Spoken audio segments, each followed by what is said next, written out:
잘 지내셨어요? 네, 잘 지내셨어요? 네. 오늘은 또 무슨 이야기를 해주실까? 어떤 여행을 할까 진짜 기대가 많이 되는데요. 제가 지난 시간에 그리스 그리고 이집트부터 가죠. 이집트, 그리스, 로마 그리고 이스라엘 신전까지 신전에서 성전까지 봤는데요. 메소포타미아도 갔죠. 예. 그러면 우리 처음에 로마 시대 때 탄압하던 게 이제 또 예수님 시대부터 시작이 되는 거잖아요. 그럼 그때는 성전을 못 짓잖아요. 그럼 어떻게 지었는지 그게 정말 살짝 궁금해졌거든요. 예수님 시대부터 313년까지 로마 제국의 박해가 계속되지 않습니까? 그때는 정식적인 성당 건축을 건립하기는 어려운 여건이었죠. 그렇죠. 그럼 어떻게 했을까요? 그러니까 이제 개인주택을 개조해서 변형시켜서 신앙생활을 하기도 하고, 로마에서는 카타콤, 지하 묘소를 그런 곳으로 사용하게 되었죠. 네, 그래도 그 박해 시대 때 이제 개인 집에 모여서 몰래 했을 텐데 그때는 어떤 식으로 전례 진행했을지 좀 궁금해요. 저는 약간 상상이 돼요. 왜냐하면 우리나라 초기 공동체 때도 박해가 있었을 때 교우들 집에 몰래 모여가지고 미사를 드리거나 어떤 그런 그 기도를 하거나 그랬다는 기록이 있잖아요. 그런 식이 아니었을까. 모습 비슷했을 수도 있겠네요. 100년 동안 박해를 우리도 받았기 때문에 그때도 몰래 숨어서 선교사들 또 우리 신부님들도 미사 그다음에 전례 그것을 개인 집에 몰래 모여서 거행을 했다고 볼 수 있겠죠.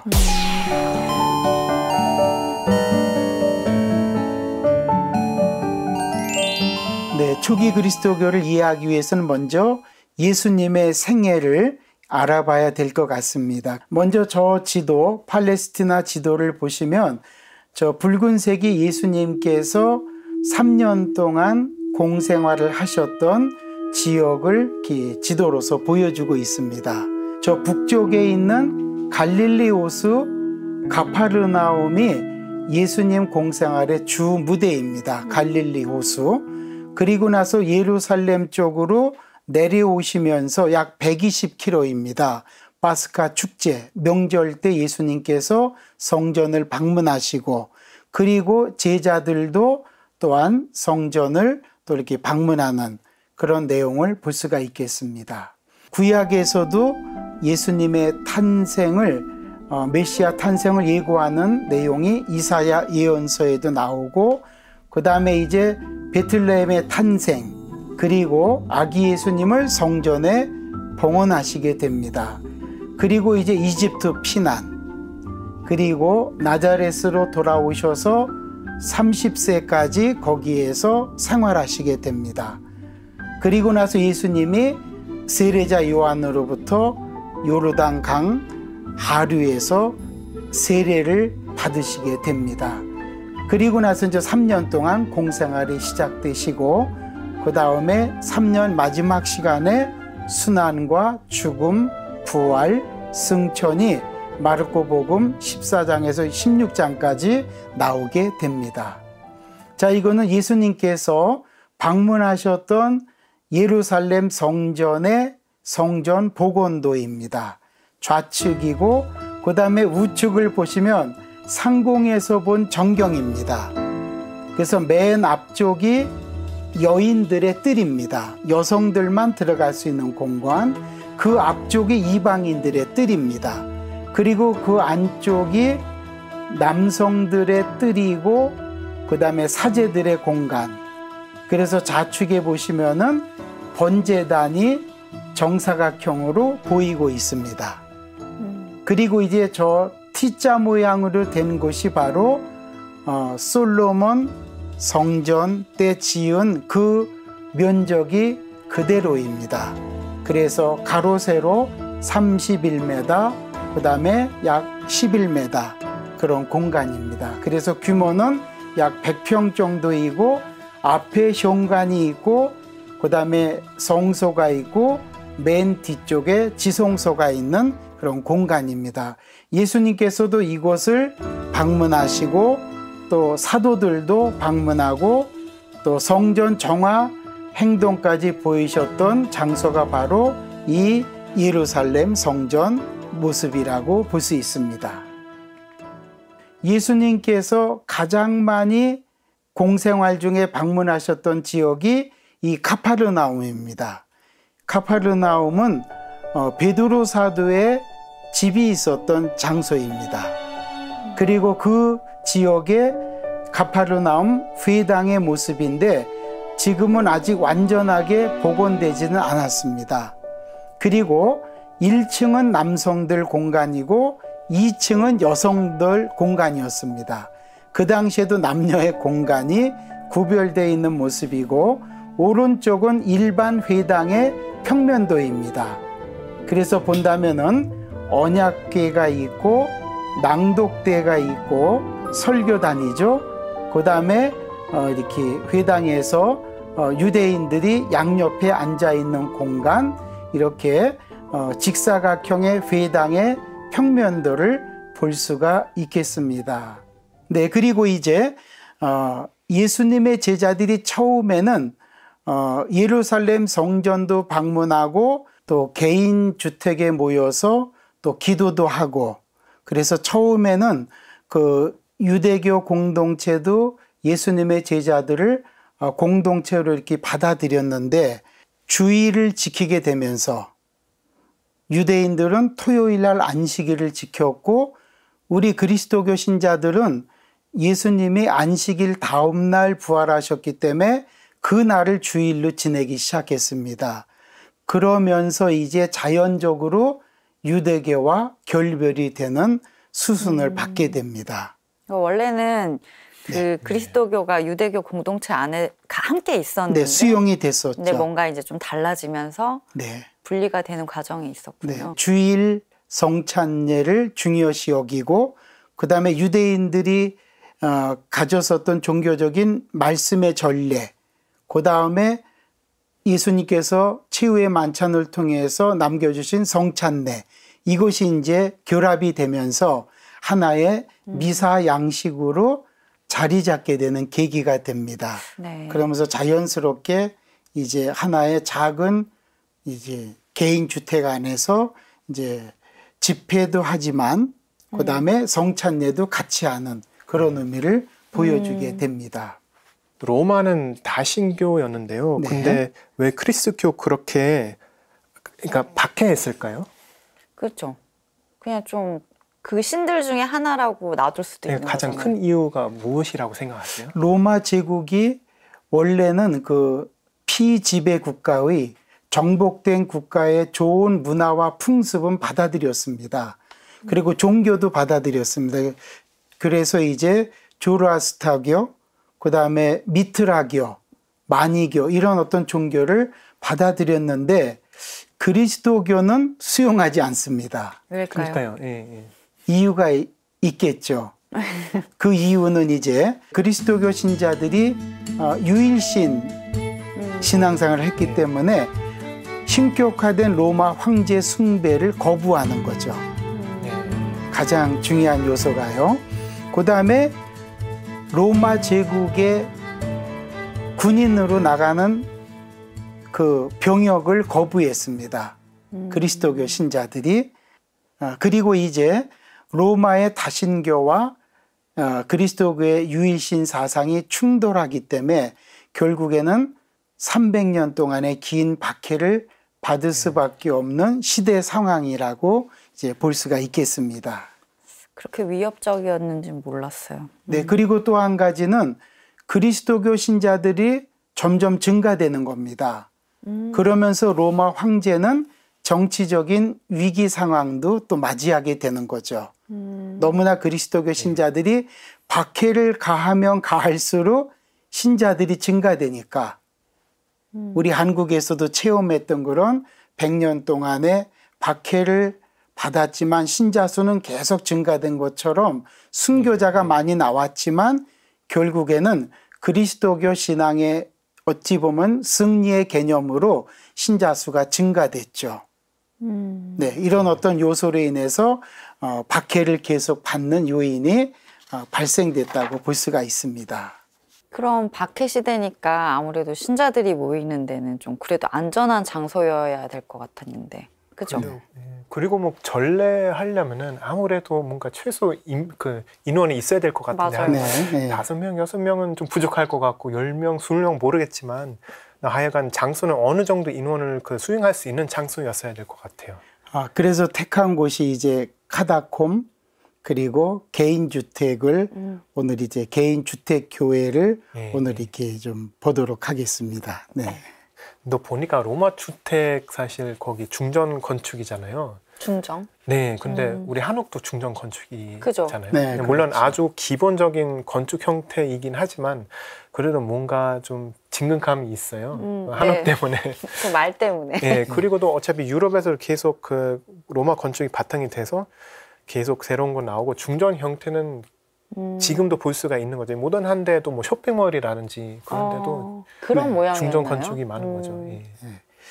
그런데 이제 그리스도교가 공인되기 전까지는 박해 시간이었기 때문에 성당 건축을 지을 수는 없고 그래서 이제 그 중정이 있는 로마 주택을 택한 것은 이제 집회와 그다음에 거기에서 미사도 드리게 되고 또 중정이 있어야지만 또 그리스도교 신자들이 모여서 식사도 가능하고 집회도 하기 때문에 이 중정이 있는 로마 그 주택을 이제 개조해서 이제 성당으로 사용했다고 볼 수가 있겠죠. 중정이 있었던 로마 주택을 개조해서. 네. 그런데 이제 초기 그리스도교가 로마만 있었던 게 아니고 원래는 이제 서남아시아, 그다음에 또 북부 아프리카, 그다음에 남유럽 이런 데 이제 확장됐기 때문에 반드시 처음부터 중정이 있는 로마 이렇게 주택을 개조해서 쓴 것이 아니고 작은 교회로부터 작은 집을 개조해서 이제 그런 전례 모임을 시작했다고 볼 수가 있겠죠. 네. 그러면 지금 남아있는 개인 주택교회의 모습을 한번 화면으로 같이 보실까요? 우선 그러면 보겠습니다. 개인 주택교회를 보시면 저기 이제 파스카 축제, 그러니까 이스라엘 민족이 이집트에서 해방된 날을 기념하는 것이 이제 파스카 축제인데 유대인들은 저렇게 개인 주택 안에서 식탁을 둘러싸고 가장이 그 파스카 축제에 대한 주례 그것을 하게 되고 음식을 나누어 먹는 것이 이제 파스카 축제를 지내는 유대인들의 전통적인 명절을 지내는 그런 개인 가정 안에서의 모습이고 그다음에 개종한 이방인 그리스도교 공동체 그다음에 또 개종한 유대인들이 이제 한 개인 주택을 이제 넓은 공간에서 저렇게 이제 확장을 해서 이제 그런 어떤 집회와 또 성찬의 전례, 즉 미사를 봉헌하는 장소로 이용했는데 이제 우리가 보통 개인 주택 교회라고 말하고 있습니다. 그러니까 계속 로마 제국의 박해를 받았었기 때문에 성당 건축은 어렵고 개인 주택, 특별히 넓은 중정이 있는 로마 그 주택을 개조해서 저런 공간을 활용했다고 이제 볼 수가 있겠습니다. 실제로 유적지로 남아 있는 곳이 네, 이제 우리가 두라 유로포스, 시리아에 있는 그런 어떤 두라 유로포스가 어찌 보면은 성당 건축의 출발점이라고 볼 수도 있겠죠. 그래서 먼저 이제 지도를 보시면은 두라 유로포스가 유프라테스강 중류에 있습니다. 저 위쪽에 있는 것이 티그리스 강이고 그래서 저 지형이 비옥한 초승달입니다. 비옥한 초승달. 그러니까 이제 메소포타미아 문명이 발생된 곳인데 아무래도 비옥한 초승달이다 보니까 이제 전쟁이 많았고 왕조가 많이 바뀌는 그런 장소이기 때문에 우선 지금 저 밑에 있는 사진 두라 유로포스의 현재 전경입니다. 그래서 이제 오른쪽을 다시 보시면은 이제 기원전 4세기 때 계획도시로서 건립된 두라 유로포스의 복원도가 저렇게 보입니다. 보시면 아주 기원전 4세기임에도 불구하고 바둑판 모양으로 아주 정교하게 도시가 이렇게 형성되었다고 볼 수 있겠죠. 그리고 저 도시는 1km, 그 다음에 800m 이렇게 제법 큰 도시였고 저곳에 한 6천 명의 시민들이 살았습니다. 물론 전쟁이 많았기 때문에 성곽도시의 모습을 보이고 있고 저 안에는 그리스 로마 신전이 있고 그 다음에 미트라 신전이 있고 그 다음에 또 왕궁도 있고 유대인들이 모이는 회당도 있었고 그 다음에 이제 우리 개인주택교회의 가장 중요한 장소인 두라 유로포스 이글레시아 크리스티아나 성당 건축의 어찌 보면 원형이 되는 작은 이렇게 로마 주택을 개조해서 성당을 저기에 구축했다고 볼 수 있죠. 네, 그래서 이제 저 성벽 가까이에 두라 유로포스 개인 주택 교회가 이제 이렇게 설립이 되었다고 볼 수 있습니다. 네, 설립된 시간은 232년 3세기라고 이제 볼 수가 있겠습니다.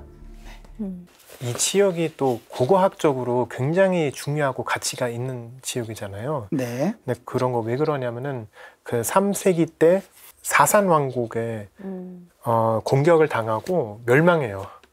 근데 멸망한 후에 여기 아무런 다른 뭐 마을이라든지 도시라든지 그거 안 생기고 그대로 묻혀 있는데 그래서 원형으로 다 남아 있다고 합니다. 예. 네, 그래서 그렇죠. 그 발굴돼가지고 그래서 그렇게 막 그 시대에 대해서 많이 배울 수가 있던 곳입니다. 그럼 어떻게 발굴이 됐어요? 아무도 살지 않았었는데. 영국 군인이 차물을 받다가 우연히 발견된 걸로 알고 있어요. 영국군 장교 머피라는 분이 1921년도에 저곳을 이제 처음으로 발굴하게 되는데 그때 이제 신전이 그 발굴이 되면서 이제 역사적으로나 종교적으로 고고학적으로 매우 중요한 장소이기 때문에 발굴이 시작됐다고 볼 수 있겠죠. 네, 그리고 이 지역에서는 이제 조금 전에 말씀드렸던 유대교 회당, 그리고 신전들, 그리스, 로마 신전들, 그 다음에 또한 이제 우리가 가장 중요시 여기는 최초의 그리스도교 교회도 찾아냈다고 볼 수가 있겠습니다.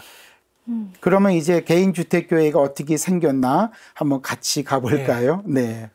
우선은 화면에 보시면 개인주택교회 발굴터가 복원되고 있는 그런 사진입니다. 그래서 이제 오른쪽이 개인주택교회의 복원도인데 약 가로 세로가 22m, 20m 정도입니다. 그러니까 우리나라로 본다면 한 440제곱미터에 한 130평 정도의 규모입니다. 지금 생각해봐도 주택이 130평이면 굉장히 큰 주택이었다고 볼 수 있겠죠. 오른쪽에 보이는 것이 이제 집회실이 보이는데 저 공간은 50명 내지 60명이 집회를 하고 미사를 드릴 수 있는 공간입니다. 집회실. 2개 방이었는데 2개 방을 통합해서 저렇게 미사, 성찬례를 할 수 있는 공간을 만들었고 그 다음에 제의실이 조그맣게 돼 있습니다. 그 다음에 오른쪽에 보시면은 세례실이라고 보이죠. 저기에서 침수 세례, 예수님께서 요르단강에서 세례자 요한으로부터 받은 침수 세례를 재현하는 세례실이 있고 그 옆에 공간이 세례나 그 다음에 교리를 준비하는 공간입니다. 그리고 가운데가 중정입니다. 저 중정에서 이제 집회도 하고 식사도 나누어 먹는 장소로서 활용을 했다고 이제 볼 수 있겠죠. 그리고 이제 저 개인주택교회가 이렇게 온전하게 이렇게 발굴될 수 있던 것은 집회실 그쪽의 벽면이 그 성벽과 같이 있었습니다. 외곽에 있었다. 네, 외곽에.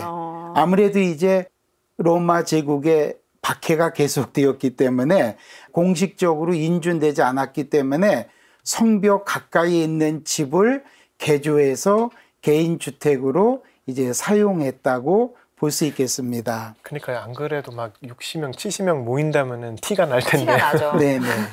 외곽으로 갔군요.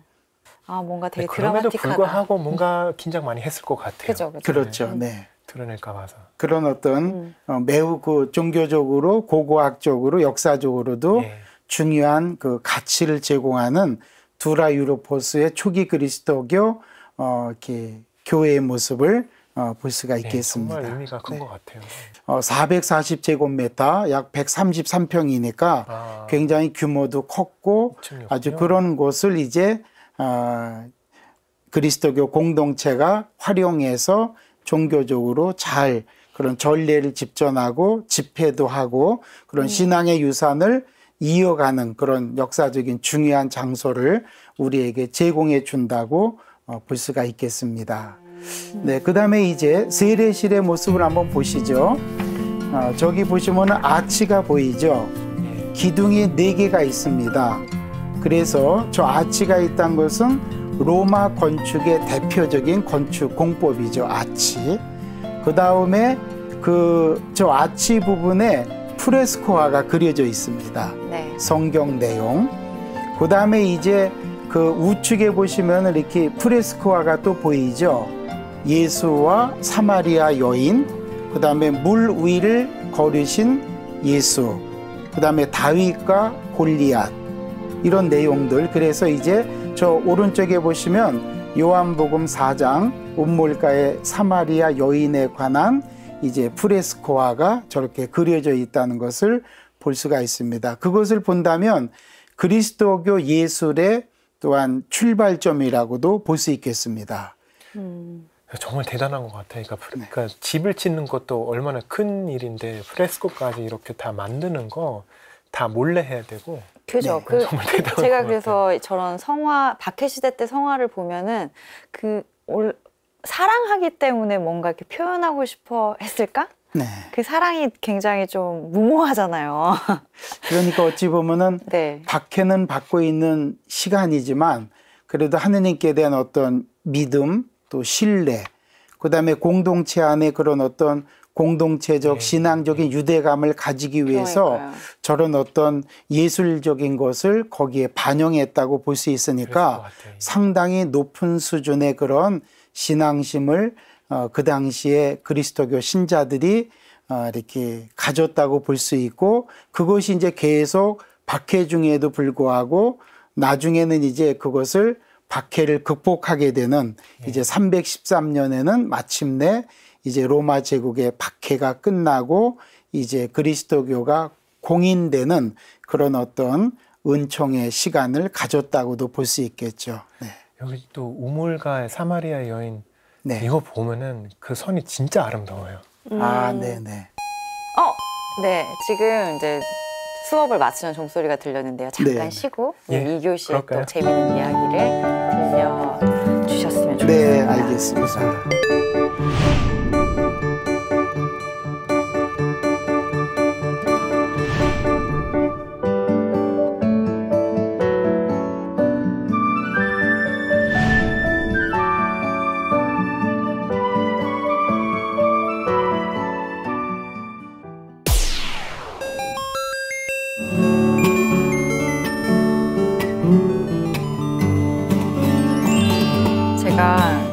궁금한 게 갑자기 떠올랐는데요. 네. 그 배너 영화가 제가 초기 공동체가 이렇게 생겼구나 하는 상상을 도와주는 그런 영화였는데, 거기 말씀하신 그런 주택보다는 지하 동굴 같은 곳에서 강론을 듣고 이런 장면들이 있거든요. 네. 그런데 거기는 집은 아니잖아요, 그죠? 네, 아마 뭐 카타콤이라는 거는 우선 묘지일 텐데요. 그리고 박해 시대 때 거기 그리스도교 신자들이 좀 많이 모였다고는 하는데, 근데 또 생각하니까 그렇게 사람들이 막 많이 모일 수 있는 넓은 공간이 아닐 텐데요. 네, 카타콤은 우선 그 카타콤 그리스어가 지하실이라는 뜻이죠. 그러니까 이제 지하 공동 묘지입니다. 글자 그대로 5층, 6층 정도까지 내려가는데 석회암이기 때문에 가능합니다. 그러니까 로마 제국은 이제 성곽 내 묘지를 못 씁니다. 그러니까 외부에다 써야 되는데, 바로 지금 보시는 그림 3, 4세기 때 로마 외곽에 큰 도로들이 있는데 모든 길은 로마로, 그래서 이제 저 아피아 가로가 있는데 그쪽에 이제 지하 공동 묘지가 많이 있었습니다. 네, 그런 카타콤이 로마 외곽에 한 50여 군데가 있었다고 기록이 남아있죠.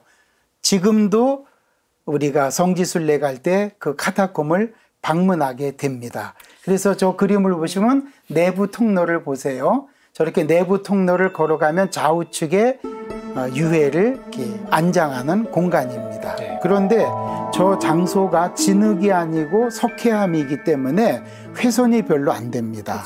그래서 이제 환기도 되고 그다음에 훼손도 안 되기 때문에 공동묘지로 사용했던 내부 통로를 볼 수가 있습니다. 근데 역시 좁기는 좁아요. 진짜요. 저는 좀 보기만 해도 숨이 좀 막혀요.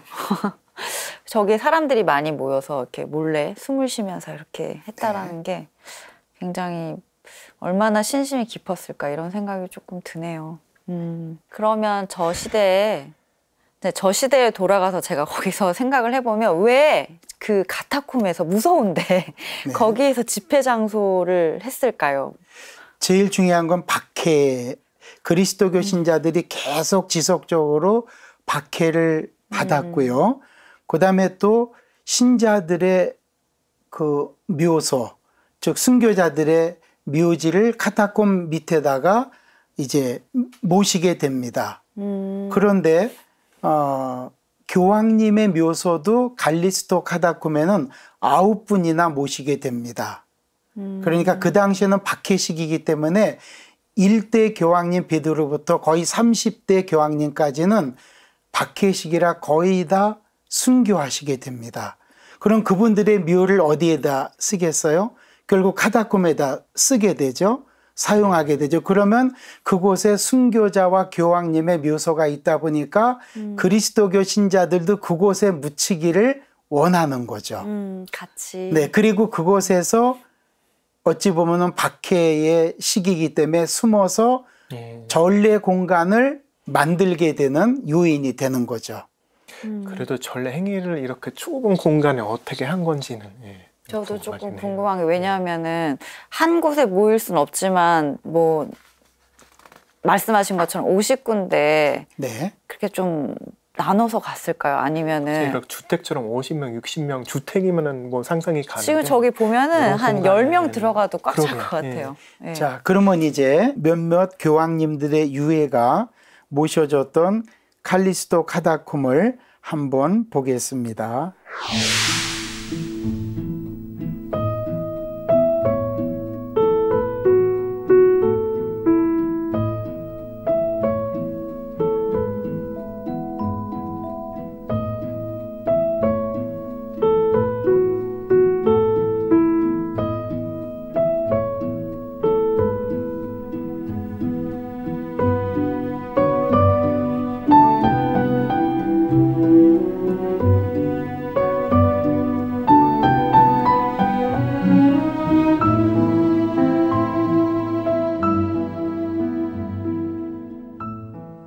자, 먼저 보시면은 저 가운데에 로마 성곽이 있고요. 그 당시에 100만 명이 거주했던 큰 도시였습니다. 로마 제국의 수도였으니까.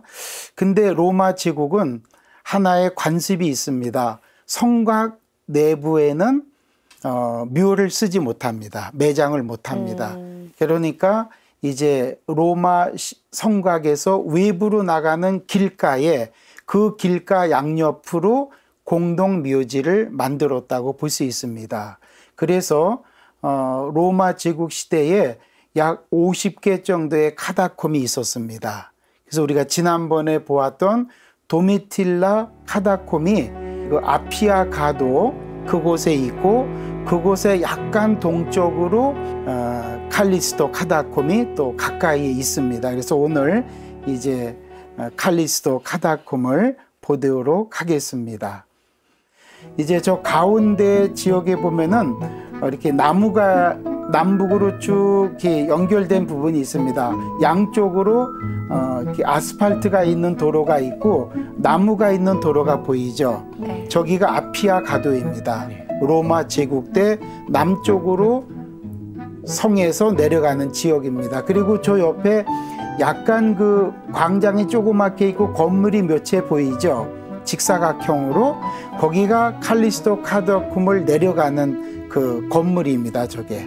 그래서 이제 그 지형을 우선 이렇게 현재 아피아 가도와 카다콤의 모습을 보여드렸습니다. 3세기에서 4세기 때 형성된 이제 그 카다콤의 모습입니다. 외부 형태이고요. 그 다음에 이제 성 칼리스토 카다콤이 저렇게 약 5계층 내지 6계층으로 단면도가 되어 있습니다. 석회암이기 때문에 내려가는 통로를 만들어 놓게 되면 저렇게 5계층 내지 6계층을 카다콤으로 사용했다는 내용입니다. 근데 우선은 성 체칠리아 성녀의 그 묘실입니다. 이렇게 보시면은 이제 프레스코와도 이렇게 그려져 있죠. 그 다음에 또 아치 모양의 그런 모습도 볼 수가 있죠.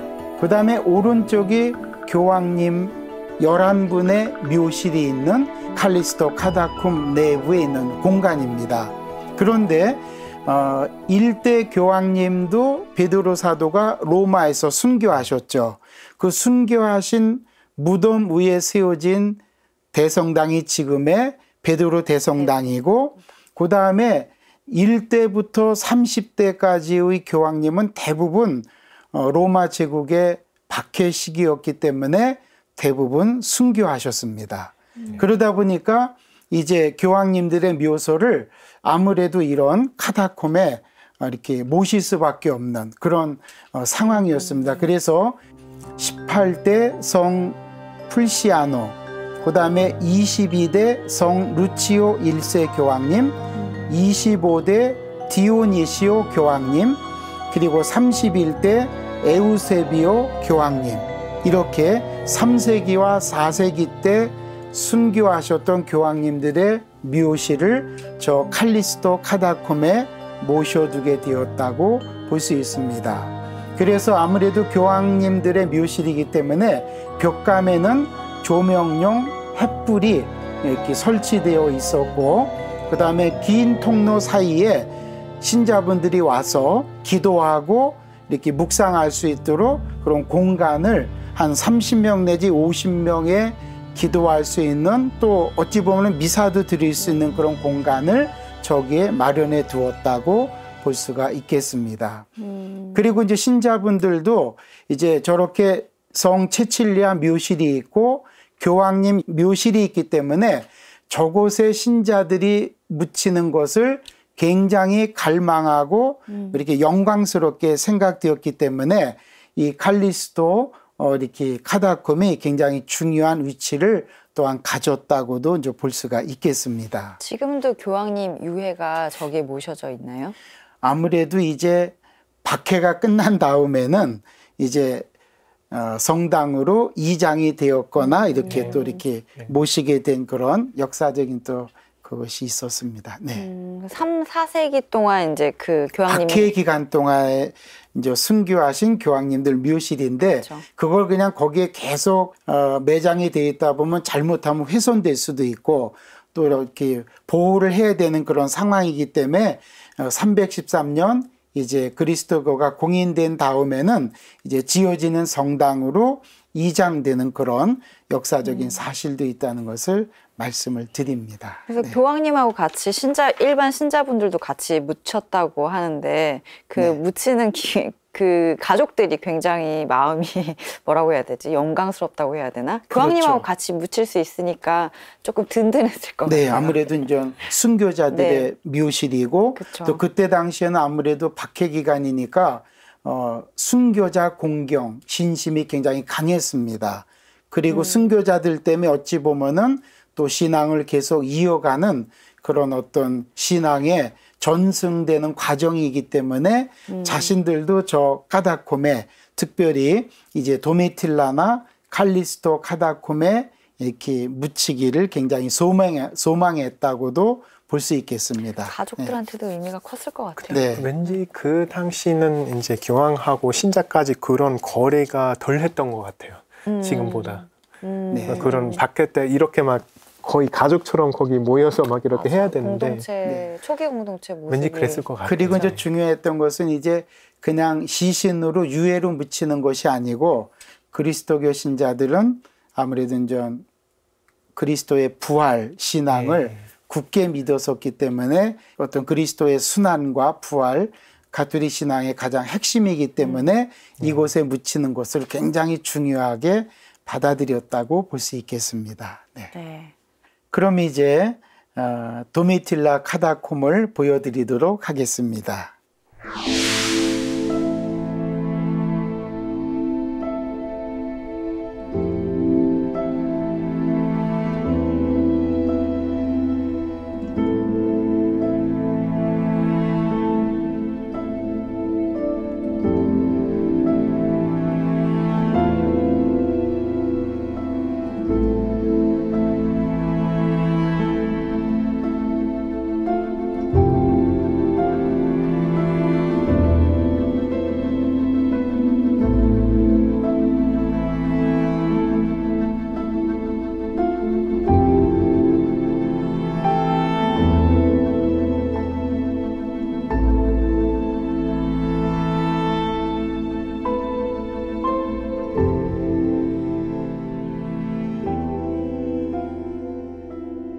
여기 이제 평면도를 보시면요. 반원형으로 된 장소 있죠? 좌측에.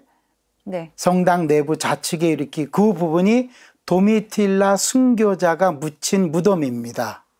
그 무덤 위가 제단이 되는 겁니다. 제단.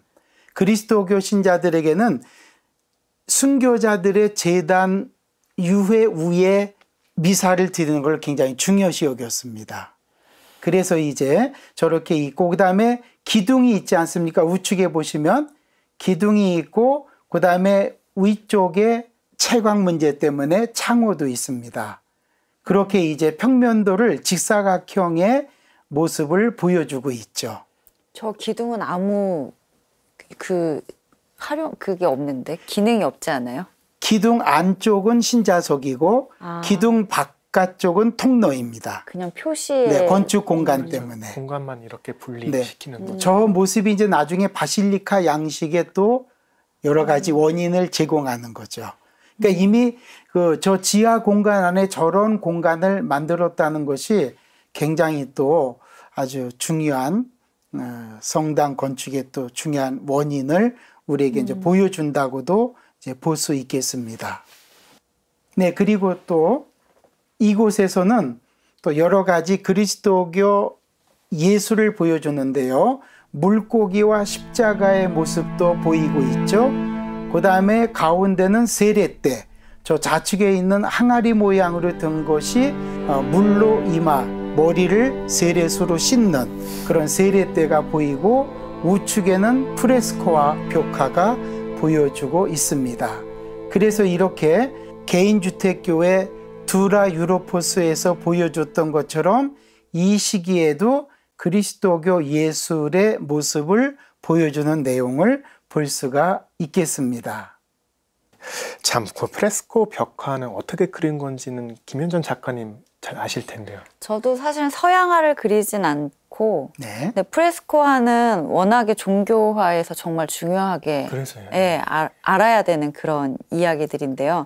제가 아까 그 카타콤의 석회암이기 때문에 그렇게 깊이 뚫을 수 있었다라고 그 말을 듣고 나서 어떻게 보면 프레스코화가 그려지는 그 배경이 굉장히 가까이 그 재료 가능성. 네, 재료 때문에 그런 걸 수도 있겠다라는 생각이 들었던 게 주 재료가 석회암이에요. 석회암하고 화산재하고 물하고 개가지고 요 그리는 방법이 되게 재미있는데 딱 하루에 그릴 자기 양만큼 그 석회질을 해요. 그리고 거기에다가 그림을 그리는데 이제 광물질 안료를 섞어서 그린단 말이죠. 색상을. 네, 그래서 너무 재미있는 것들이 뭐냐면은 이게 마르는 과정에서 탄산칼슘이 되면서 굉장히 딱딱해진대요. 네, 이산화탄소, 공기 중에 있는 이산화탄소를 만나면서 딱딱해져가지고 몇천 년이 지나도 보존이 가능한 그런 그림이 된다고 하더라고요. 그래서 이렇게 많이 남아 있군요. 그렇죠. 그래서 프레스코화가 보시면은 이제 처음에는 이교도에서 넘어온 그런 장식용의 그림인데 저것이 점점 세례대 옆에도 보시면 그 다음에 벽화에도 보시면은 점점 이제 성경의 내용들, 그 다음에 성경에 또 여러 이렇게 순교자들 모습 이렇게 이제 종교적으로 프레스코화가 이제 변화되는 과정을 볼 수가 있겠죠. 이것이 이제 결국에는 나중에 뭐 스테인글라스 이런 거로 연결되는 이제 그리스도교 예술의 기초를 또 여기에서도 제공해 주었다고 볼 수가 있겠죠. 네. 이제 물론 이런 프레스코 같은 거 예술성으로 따질 수 있지만은 근데 또 다르게 생각하면은 그 당시 이렇게 조금 심각한 박해를 받으면서 사람들이 그래도 모이고 그 신앙을 지키면서 전례도 막 하고 그리고 프레스코라는 것도 사실 거기 그 공간이 발견되면은 바로 눈에 보이잖아요. 뭐인지 그래서 위험할 것 같기도 하고 네네. 그래서 네. 그 마음이 어땠을까 그런 생각 많이 들거든요. 저도 사실 그 마음을 상상하고 싶었어요. 저는 네. 좀 겁쟁이니까 무서워서 어떻게 그렇게 뭔가 드러내면서 신앙생활을 했을까 나름 네. 생각을 해보면 옛날 우리나라 이제 처음에 순교자들을 네. 떠올릴 수 있거든요. 이제 좀 상상을 해보려고 하는데 마침 올해 윤지충 바오로의 유해가 네. 발굴이 되면서 안타깝게도 우리나라 순교자들이나 그런 초대 천주교 교회에선 이런 미술 작품이나 그런 것들이 없어요. 네. 그 조선 시대에 보면은 아예 그냥 그 대를 다 없애거나 네. 굉장히 잔인하게 좀 순교자들을 네. 다뤘잖아요. 그래서 자료가 없는데 제가 절두산 순교성지 박물관에서 굉장히 관심 있게 봤던 작품 그 부분들이 지석이었어요. 네. 네. 도자기에다가 그 순교자들의 이름을 적거나 이렇게 해서 같이 무덤에다 묻어주는 건데 도자기 그 시대의 백자들을 볼 수도 있지만 네. 그 안에 이 사람의 이름 그리고 그 생존년 네. 이런 것들을 다 적어놓는데 네. 윤지충 보록이라고 써 있더라고요. 지금 이제 요 네. 백자 도자기가 이번에 발견이 되었는데요. 네. 그 윤지충 보록이라고 써 있는데 보록이 바오로라는 그 한자 표기 방법인가 봐요. 네. 근데 아까 말씀하셨던 것처럼 보록이라고 그 이름을 쓰는 것 자체만으로도 굉장히 위험한 일이었을 텐데 네. 그래서 왜 저렇게 하셨을까? 근데 제가 이제 우리나라의 정서로 생각을 했을 때는 너무 내가 사랑하는 거를 표현하고 싶은 거예요. 네. 그래서 내 이름을 내가 받은 그 성명을 보록이라고 쓰고 그리고 세속의 이름 지충이라고 이제 이렇게 써 있는데 네. 저 글씨 자체를 제가 이제 저희 선생님한테 좀 여쭤봤어요. 어떤 글씨체냐 그랬더니 구양순체라고 해서 당나라 초기 때 유행했던 글씨체거든요. 그리고 글씨 자체는 굉장히 잘 쓴 글씨라고 하시더라고요.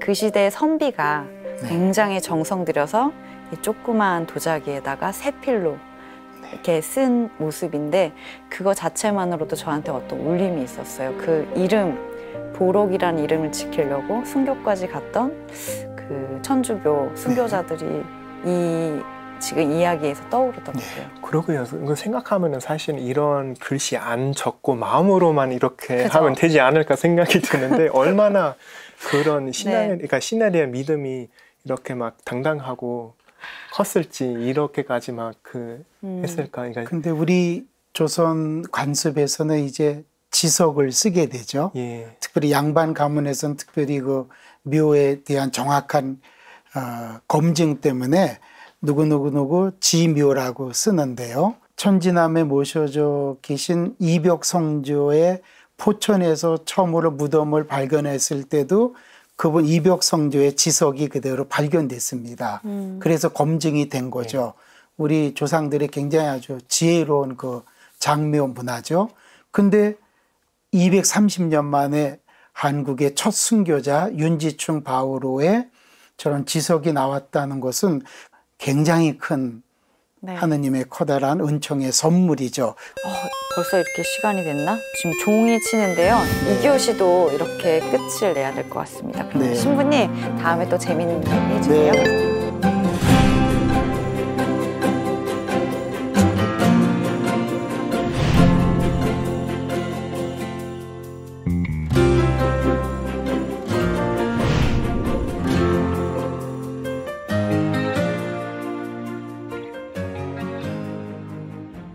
그럼 오늘 시간 중에서 가장 마음에 남는 내용이 어떤 거일까요?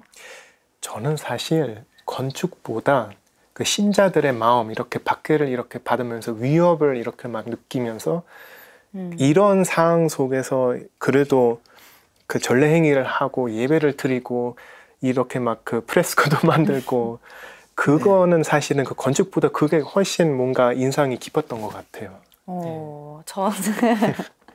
저는 그리스 신전, 로마 신전 이런 다 건축 양식들이 조금씩 모여가지고 이런 지금 우리가 아는 성당 양식이 되었다라는 게 되게 신기했었어요. 네, 그래서 우리가 오늘 신전과 성전 건축이 이제 성당 건축의 기초를 제공해 줬다고 볼 수 있고요. 또한 이제 박해 시대 때 개인 주택 교회와 카타콤을 내용을 보게 되었죠. 이제 313년 그리스도교가 공인되면서 성당 건축에 관한 본격적인 내용을 다음 시간에 알아보도록 하겠습니다. 수고하셨습니다. 감사합니다.